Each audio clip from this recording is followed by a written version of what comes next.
Friends welcome to you can speak it and इस helping verbs की series में आपका स्वागत है। क्या आप मुझे बता सकते हो अंग्रेजी में हेल्पिंग वर्ब्स कौन से हैं, मेन वर्ब्स कौन से हैं तथा हेल्पिंग वर्ब्स के दो टाइप्स कौन से हैं, प्राइमरी हेल्पिंग वर्ब्स क्या है, मॉडल्स क्या है और इन्हें प्राइमरी हेल्पिंग वर्ब्स क्यों कहते हैं तथा इन्हें मॉडल्स ही क्यों कहते हैं और इनके यूजेस क्या है।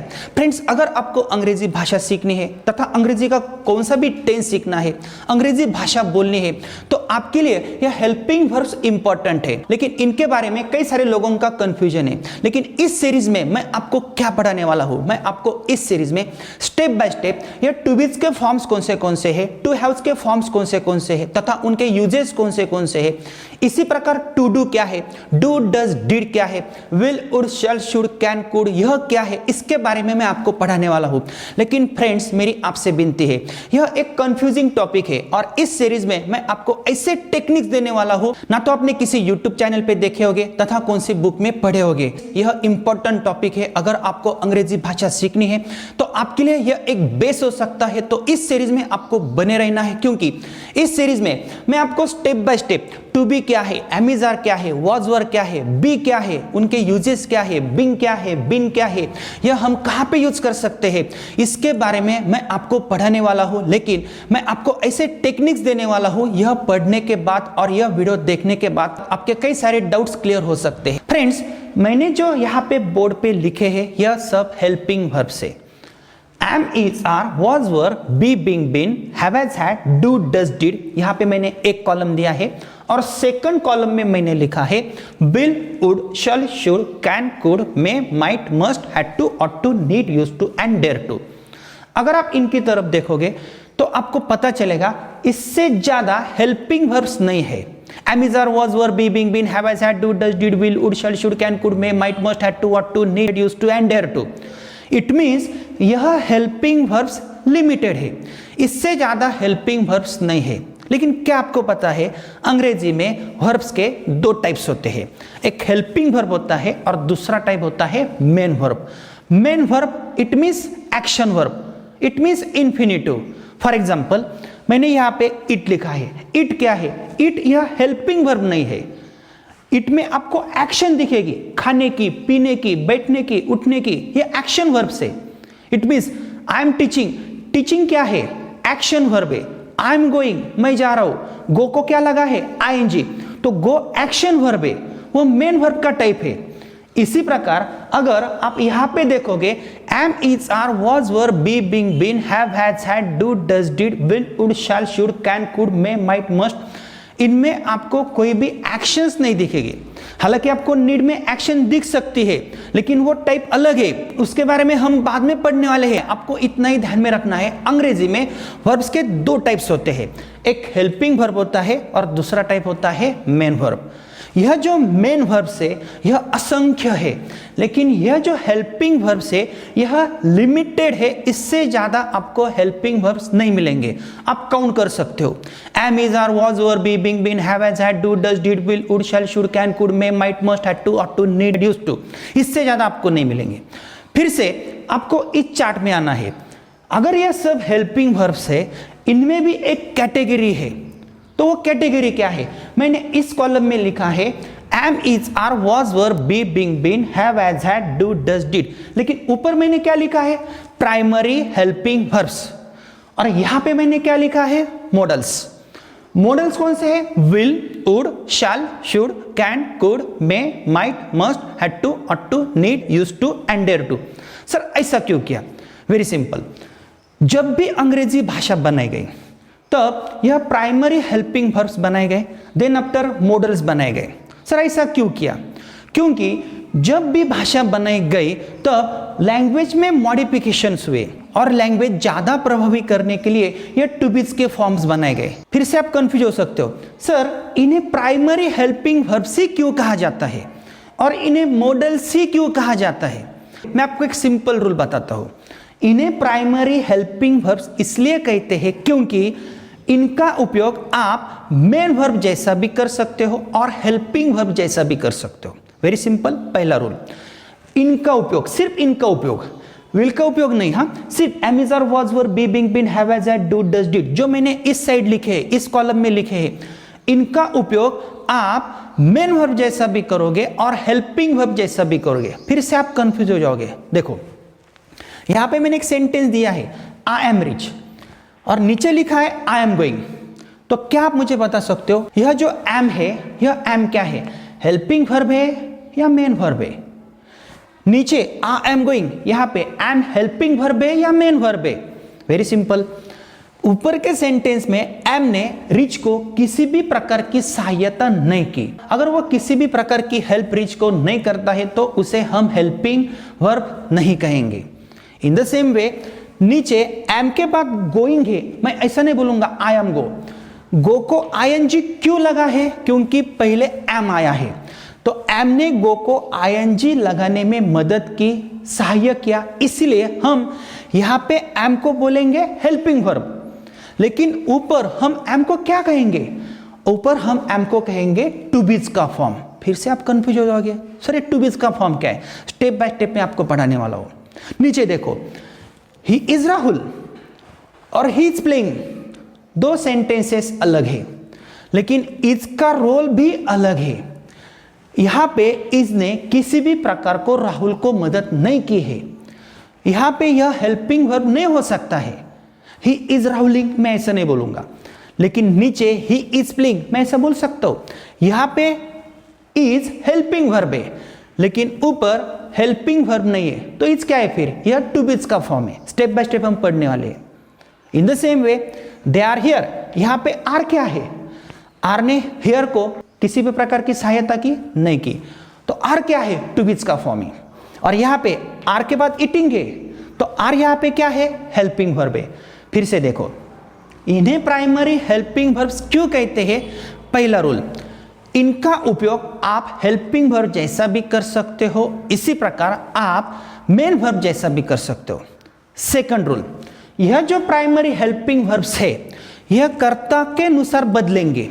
इट मीन्स मैंने यहां पे लिखा है I am, we are, you are, they are, he is, she is, it is, Ram is, Shyam is. I के बाद एम है, मैं आई को इज नहीं लगाऊंगा, देखो एम नहीं लगाऊंगा। इट मीन्स यह प्राइमरी हेल्पिंग वर्ब्स कर्ता के अनुसार चेंज होते, लेकिन यह जो मॉडल्स है यह मॉडल्स कर्ता के अनुसार चेंज नहीं होते हैं। फॉर एग्जाम्पल मैंने यहां पे एक स्ट्रक्चर दिया है, I will, we will, you will, they will, he will, she will, it will, Ram will, Sham will, a boy will, boys will। कौन सा भी singular noun will, plural noun will। इसी प्रकार I should, we should, they should, he should। It means sir थोड़ा थोड़ा समझ में आ रहा है, इनका उपयोग हम हेल्पिंग वर्ब जैसा भी करेंगे और मेन वर्ब जैसा भी करेंगे, लेकिन यह प्राइमरी हेल्पिंग वर्ब्स कर्ता के अनुसार चेंज होते हैं, लेकिन यह मॉडल्स कर्ता के अनुसार चेंज नहीं होते हैं। कहां तक? सिर्फ मस्ट तक, वो हम बाद में पढ़ने वाले हैं। इसी प्रकार फ्रेंड्स, अगर मैं आपको पूछूंगा यह टू बी क्या है, फिर से आप कंफ्यूज हो जाओगे, सर ये टू बी कहां से आ गया और ये टू बी क्या है? मैंने आपको पहले क्या कहा है, इनका उपयोग आप वर्ब की तरह भी कर सकते हो और हेल्पिंग वर्ब की तरह भी कर सकते हो। क्यों? क्योंकि टू के बाद तो बी है, टू बी, जैसे टू ड्रिंक, टू ईट। अगर मैं टू ईट बोलता हूं तो आप मुझे एक क्वेश्चन पूछ सकते हो, अगर आप टू ईट बोलते हो और मुझे ईट के 3 फॉर्म्स पता है, ईट, एट, ईटन। ईट प्रेजेंट टेंस में फर्स्ट फॉर्म यूज करते हैं, एट पास्ट टेंस में यूज करेंगे, इट मींस सेकंड फॉर्म, और ईटन थर्ड फॉर्म। ईट, एट, ईटन, लेकिन यह हेल्पिंग वर्ब नहीं है। ईट क्या है? मेन वर्ब है, इंफिनिटिव है, लेकिन मैंने तो आपको पहले ही कहा है इनका उपयोग वर्ब जैसा भी कर सकते। तो मुझे आप पूछ सकते हो इनका उपयोग आप अगर वर्ब जैसा कर सकते हो तो इनके भी हमें 3 फॉर्म्स दिखाओ। देखो, be was been, be was been, क्योंकि यहां पे मैं बी वर्ब कंसीडर करता हूं। क्या कंसीडर करता हूं? वर्ब। अगर बी वर्ब है, अब ये मन से निकाल दो, ये हेल्पिंग वर्ब है। आपको ध्यान में यही रखना है, इट जैसा क्या है? बी है। अगर इट के मैं 3 फॉर्म्स बना सकता हूं तो बी के भी मैं 3 फॉर्म्स बना सकता हूं। बी वॉज बीन, तो बी हम प्रेजेंट टेंस में यूज करेंगे, वॉज हम पास्ट टेंस में यूज करेंगे, और बीन हम past participle, it means perfect tenses में हम यूज करेंगे, उसे हम पास्ट पार्टिसिपल बोलते हैं। हैव, हैज, हैड के बाद हम ले सकते हैं। फ्रेंड्स, इन द सेम वे आप मुझे बोलोगे सर एम क्या है, इज क्या है, आर क्या है? आपको ध्यान देना है, यह एक टू बी की फैमिली है। इट मीन्स यह टू बीज के मेंबर्स है। तो टू बीज के मेंबर्स कौन से? Am, is, are, was, were, be, being, been, बस इतने ही। टू हैव के मेंबर्स कौन से? Have, has, had.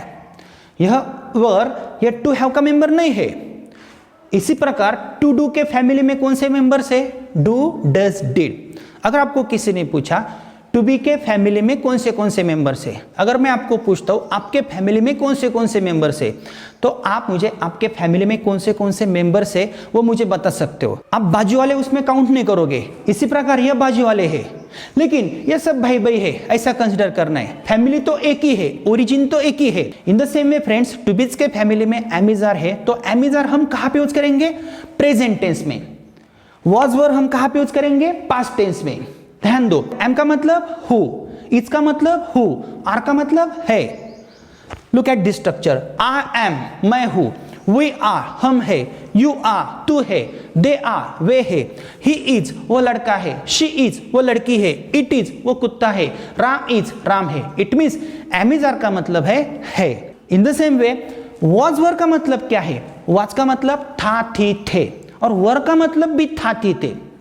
देखो, वी वर, प्लूरल सब्जेक्ट के बाद आप वर ले सकते हो। वी वर, हम थे, यू वर, तू था, दे वर, वे थे, आई वॉज, मैं था, ही वॉज, वो लड़का था, शी वॉज, वो लड़की थी, इट वॉज, वो कुत्ता था, राम वॉज, राम था, श्याम वॉज, श्याम था। इट मीन्स वॉज और वर का मतलब था, थी, थे। एम का अगर मीनिंग होता है हु, तो है हु का पास्ट टेंस क्या आता है? था, थी, थे। अगर प्रेजेंट टेंस में हम फर्स्ट फॉर्म यूज करेंगे, पास्ट टेंस में हम सेकंड फॉर्म यूज करेंगे, तो क्या आपको पता चलेगा? आपकी मातृभाषा में सोचो। मैंने आपको एम का मीनिंग पढ़ाया है। एम, इसका मतलब मैं नहीं, हूं। यहां पे मैं हूं, और हु का पास्ट टेंस क्या आता है? था, थी, थे। आर का मतलब क्या है इन योर मदर टंग? है, और है का पास्ट टेंस क्या आएगा? था, थी, थे। इन द सेम वे अगर एम का मतलब है, तो एम का पास्ट टेंस आता है था, थी, थे। इसी प्रकार फ्रेंड्स वॉच का भी मतलब होता है था, थी, थे। लेकिन ध्यान देना है, यह बी भी फर्स्ट फॉर्म में है, एम भी फर्स्ट फॉर्म में है, इज भी फर्स्ट फॉर्म में है, और आर भी फर्स्ट फॉर्म में ही है तो सब फर्स्ट फॉर्म में। लेकिन इनका उपयोग हम कैसे करते हैं?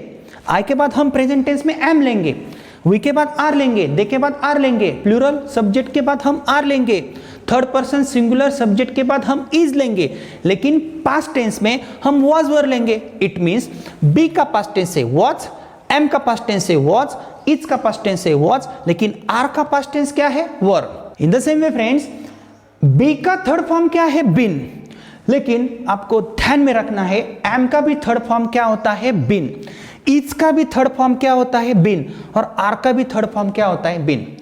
है तो एक ही फैमिली। अगर आपका कंफ्यूजन हो रहा है तो मैं आपको एक एग्जांपल देता हूं। देखो सर, ये एम, इज, आर क्या है, बी क्या है, कुछ भी समझ में नहीं आ रहा है। Very simple, am, is, are यह तो बी के अवतार है, लेकिन प्रेजेंट टेंस में इस बी के अवतार कौन से है? Am, is, are first form में, सेकंड फॉर्म में वॉज और were, it means past tense में। लेकिन पास्ट पार्टिसिपल में बी का अवतार कौन सा है? बिन। क्या आपको पता है इन हिंदू रिलीजन भगवान बालाजी कौन है? भगवान श्री कृष्ण जी कौन है? लेकिन उससे पहले क्या आपको पता है भगवान विष्णु जी कौन है? भगवान विष्णु जी मेन है, लेकिन भगवान विष्णु जी के अवतार कौन से हैं? भगवान श्री कृष्ण जी विष्णु जी के अवतार है। भगवान श्री राम किसके अवतार है? भगवान विष्णु के। परशुराम भगवान विष्णु के। भगवान विठल विष्णु के अवतार है। इसी प्रकार अगर मैं आपको बोलता हूं भगवान राम और भगवान विष्णु, इसमें क्या फर्क है? एक ही है, लेकिन अलग अलग युगों में उन्होंने अलग अलग अवतार लिए, है तो एक ही। इसी प्रकार अगर मैं आपको बोलता हूं बिन क्या है, तो आप बोल सकते हो बिन यह बी का थर्ड फॉर्म है। वॉच क्या है? बी का सेकंड फॉर्म है। एम क्या है? टू बी का फॉर्म है, टू बी का अवतार है। लेकिन प्रेजेंट टेंस में हम क्या यूज करेंगे? एम। लेकिन एम कहां पे लगाएंगे? आई को एम लगाएंगे, लेकिन ही को क्या लगाएंगे? Is. In the same way friends, am क्या है? इज है। इज क्या है? आर है। एम क्या है? बी है। प्रेजेंट टेंस में यूज करेंगे क्योंकि फर्स्ट फॉर्म में यूज करेंगे, लेकिन अलग अलग कर्ताओं के साथ हम अलग अलग फॉर्म्स लेंगे, है तो एक ही। इसी प्रकार फ्रेंड्स वॉज और वर क्या है, पास्ट टेंस है। लेकिन अगर मैं आपको पूछता हूं बी का पास्ट टेंस क्या है, वॉज, एम का पास्ट टेंस क्या है, वॉज, इज का पास्ट टेंस क्या है, वॉज, लेकिन आर का पास्ट टेंस क्या है, वर। Very simple. अगर मैं आपको पूछता हूं बी का थर्ड फॉर्म कौन सा है, बिन, लेकिन एम का भी थर्ड फॉर्म बिन ही है, इज का भी थर्ड फॉर्म बिन ही है और आर का भी थर्ड फॉर्म बिन ही है, आपको यह ध्यान में रखना है। लेकिन अगर आपको कोई पूछता है एम क्या है, तो आप उसे बोल सकते हो एम हेल्पिंग वर्ब भी है और मेन वर्ब भी है, टू बीज का फॉर्म भी है। Very simple. इट मींस अगर आपको कोई पूछता है इज क्या है, तो आप उसे आंसर दे सकते हो इज यह टू बीज का फॉर्म है, प्रेजेंट टेंस में यूज करेंगे, ही के बाद हम इज लेंगे। इसी प्रकार इज का उपयोग हम हेल्पिंग वर्ब जैसा भी करेंगे और टू बीज का फॉर्म जैसा भी करेंगे। इट मींस मेन वर्ब जैसा भी करेंगे, क्योंकि इस सेंटेंस में मेन वर्ब कौन सा है, सिर्फ इज। लेकिन और एक इंपॉर्टेंट बात मैं आपको बताना चाहता हूं कि यह जो हेल्पिंग वर्ब्स है यह आप सब्जेक्ट के बाद ले सकते हो। For example I am, I can, I would, I should, I may, she may, they should, they were, ऐसा आप बोल सकते हो। लेकिन क्या आप मुझे बता सकते हो ऐसे कौन से हेल्पिंग वर्ब से इस चार्ट में उनको आप सब्जेक्ट के बाद नहीं ले सकते हो? क्या आप मुझे बता सकते हो? Very simple. यहाँ पे बी बिंग बिन है, यह बी बिंग बिन आप डायरेक्टली सब्जेक्ट के बाद नहीं ले सकते हो। आई बी, आई बिंग, आई बिन, ऐसा आप नहीं बोल सकते हो। तो आपको यही ध्यान में रखना है, आप आई एम बोल सकते हो, आई विल बोल सकते हो, आई कैन बोल सकते हो, लेकिन यह तीन हेल्पिंग वर्ब्स है, इनको आप सब्जेक्ट के बाद नहीं ले सकते हो। यह हम स्टेप बाय स्टेप तो पढ़ने वाले हैं। लेकिन क्या आप मुझे बता सकते हो पहले एम आया है या पहले टू बी आया है, पहले इज आया है या पहले टू बी आया है, और यह एम कैसे फॉर्म हुआ है, इज क्या है, आर क्या है, यह कैसे आ गए, तो इनके बारे में भी हम पढ़ने वाले हैं।